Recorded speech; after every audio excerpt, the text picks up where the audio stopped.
পবিত্রতার কথার সঙ্গে 100% যে একদম সঠিক কথা, যুদ্ধ কিন্তু উত্তর নয়। অন্তত এই মুহূর্তে এই উপমহাদেশের ক্ষেত্রে অনেকগুলো প্রশ্ন রয়েছে, তার সঙ্গে অনেক মানুষের ভবিষ্যৎ রয়েছে, অনেক কিছু চিন্তা ভাবনা রয়েছে।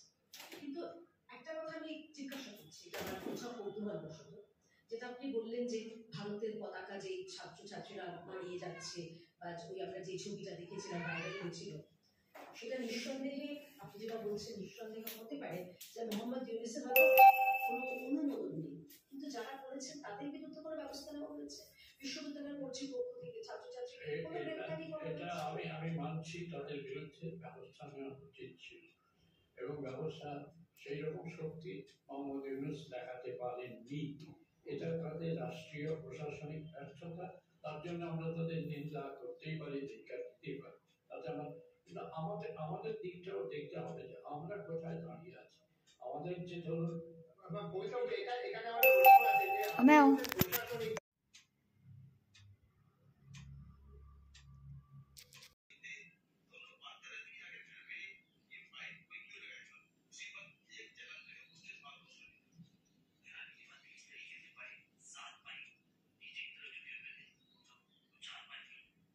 নাম অবশ্য